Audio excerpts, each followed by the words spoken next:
Hi, I'm Kim Dykstra from the town of Breckenridge for the council update of July 22nd, 2014. There's lots of good information on our website at townofbreckenridge.com. We're also on Facebook and Twitter, and we also have, from time to time, engagebreckenridge.com. We'll post some questions and some issues that we'd like your feedback on. So please, hopefully, that you will be connected, and we hope that you'll give us your input and be a part of our engaged community. For the information about the Town Council meeting on July 22nd, let's hear from Town Manager Tim Gagan.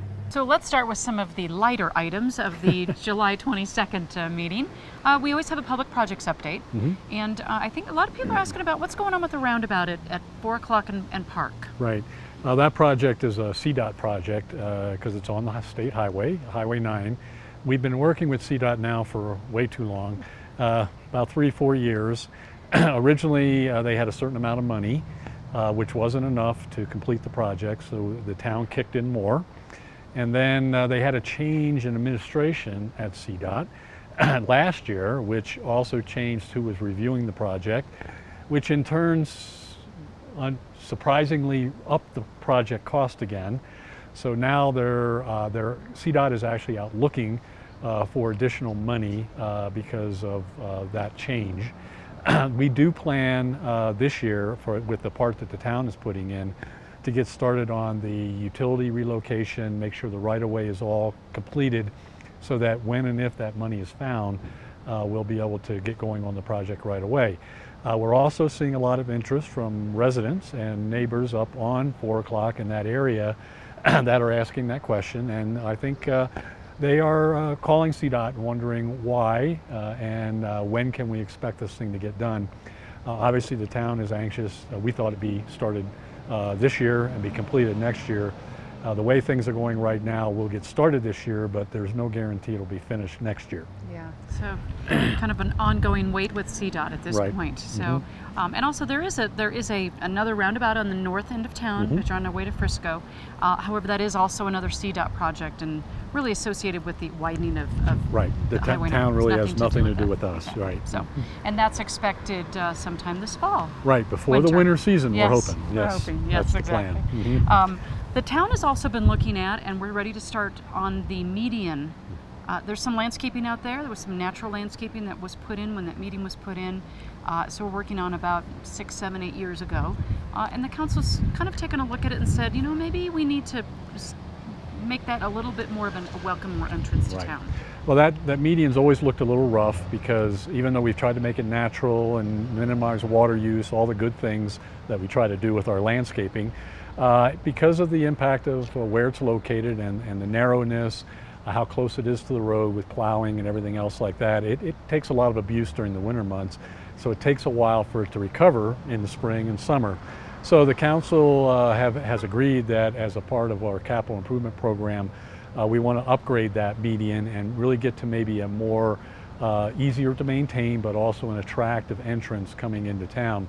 So starting at Valley Brook, we will be beginning work in August, and maybe as early August, to start looking at removing what's there right now all the way up to the roundabout at Park Avenue and rebuilding that into a combination of landscaping, raised landscaping beds, and decorative concrete with poles, variety of other things that'll make it more usable.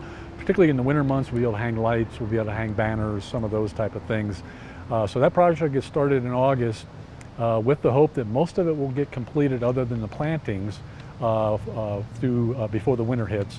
And then in spring they'll come back in and finish up really to get it ready for that spring blossom of flowers and things like that. Yes, and it's really going to be a cool it'll be a kind of an extension of our main street. The lights, the kind of the hanging baskets and the banners and those types of things. I think it'll be a continuation of our main street. Right. So, at every meeting, well, actually, at the second meeting of every month, we also have a financial report. Right. And these were the financials for May, and they're looking down, but May is May, and it's kind of tougher with May. Yeah, May overall is up compared to the prior year, but May is one of our smaller months. All of the revenue streams, the general fund and the sales, lodging tax, real estate transfer tax are all tracking ahead of budget at the moment. And so that's an indication that coming out of winter into the early months of April, May, that we're continuing to see some fairly brisk business, considering that's usually our shoulder season, which is good news. And it seems to be continuing into June, though it's a little early because we don't have sales tax numbers at this point in time. A lot of that could be predicated on group business that comes in during that period of time. We did look at some numbers. There are a couple categories that were down, in particular grocery stores and restaurants. Mm-hmm. And if everybody remembers, a year ago in May, we had a big group in here that spent a lot of money, particularly at restaurants. Yes. So one group can make a big difference during those months of the shoulder season. But overall, the council's pleased. Our other general fund is in good shape. Our expenditures are under budget. Our revenue slightly above budget. All good news. And hopefully everything will track into the summer months. As a lot of people have been talking, it's a lot of people in town, and hopefully they're opening their wallet and spending that money. Exactly, and enjoying their trip while they're here. Yes. Okay, so we had two kind of meaty issues at the July 22nd. The first one was is really the marijuana, and it's really focuses on retail marijuana in our downtown core. That's right. There's really two issues.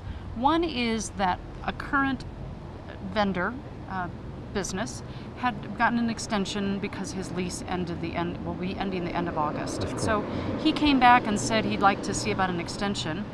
While he was doing that, then there's also this kind of other bigger overarching discussion of what do we want to do and allow downtown in the core of town in regards to retail marijuana. So two very separate issues, well, two very related issues, but two issues that are going to be handled a little bit differently. And become a very robust community discussion. Yes. Stepping back a little bit for everybody to remember, when we had medical marijuana only before the retail was approved by the voters, we did in fact have a few medical marijuana establishments downtown.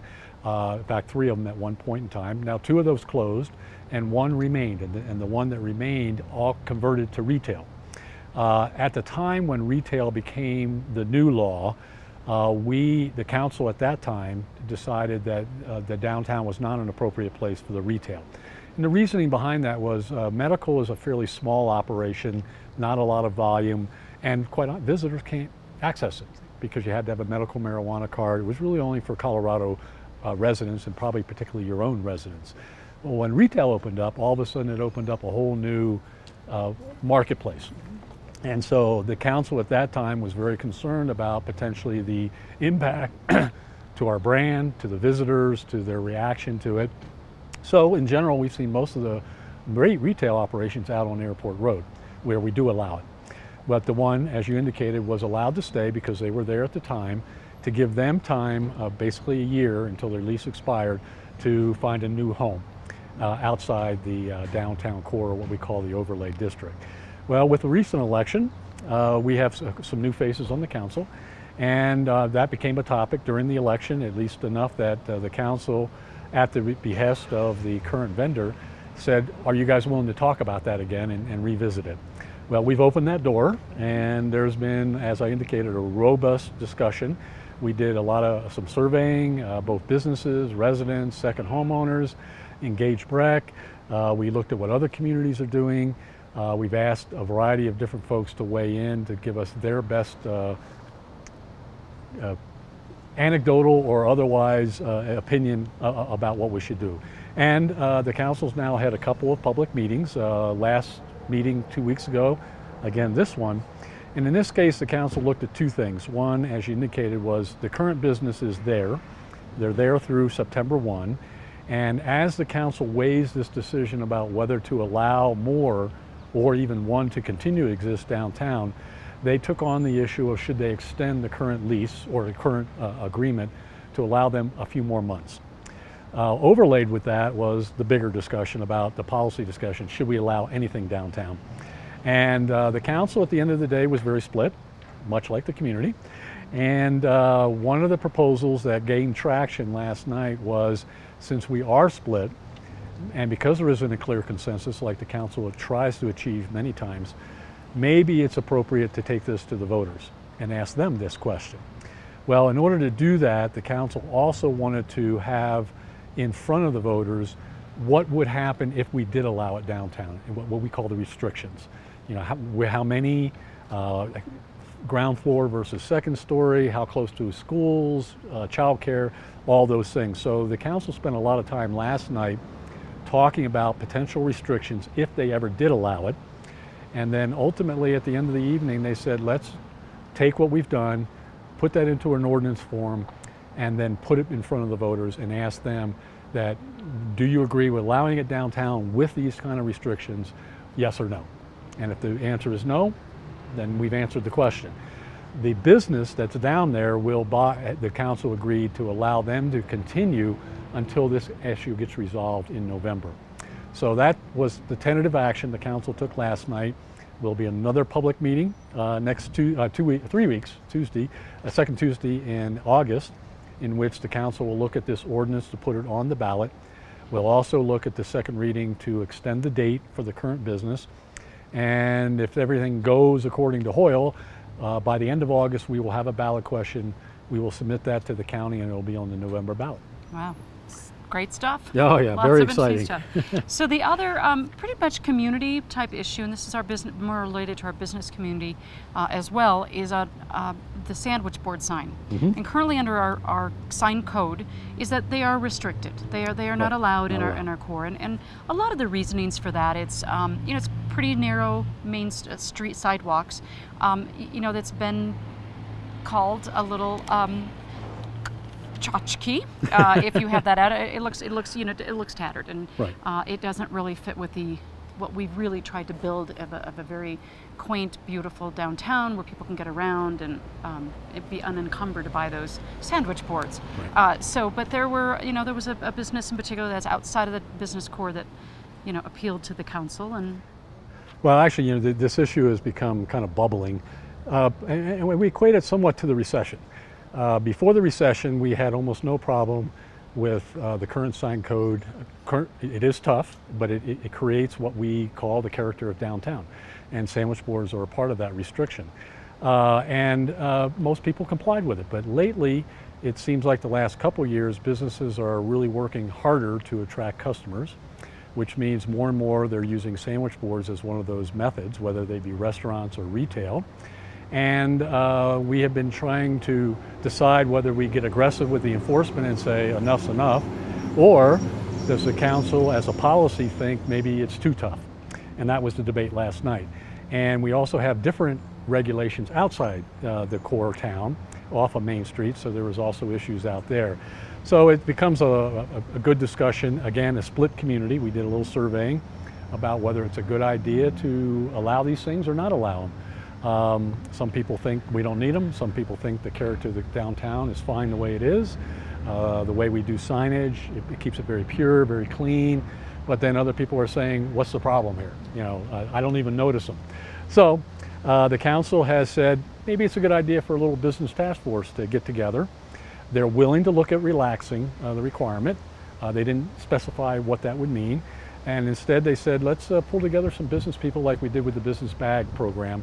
Get their thoughts, get their ideas. Maybe they'll come up with something fairly creative that takes care of all the safety issues and the narrowness of the sidewalk questions, but also allows some flexibility for people to, kind of like menu signs for restaurants that are out in front of their businesses. So the next step is to convene a group, we'll do some work over the next couple of months to see what they can come up with, and then revisit with the council that issue for the downtown.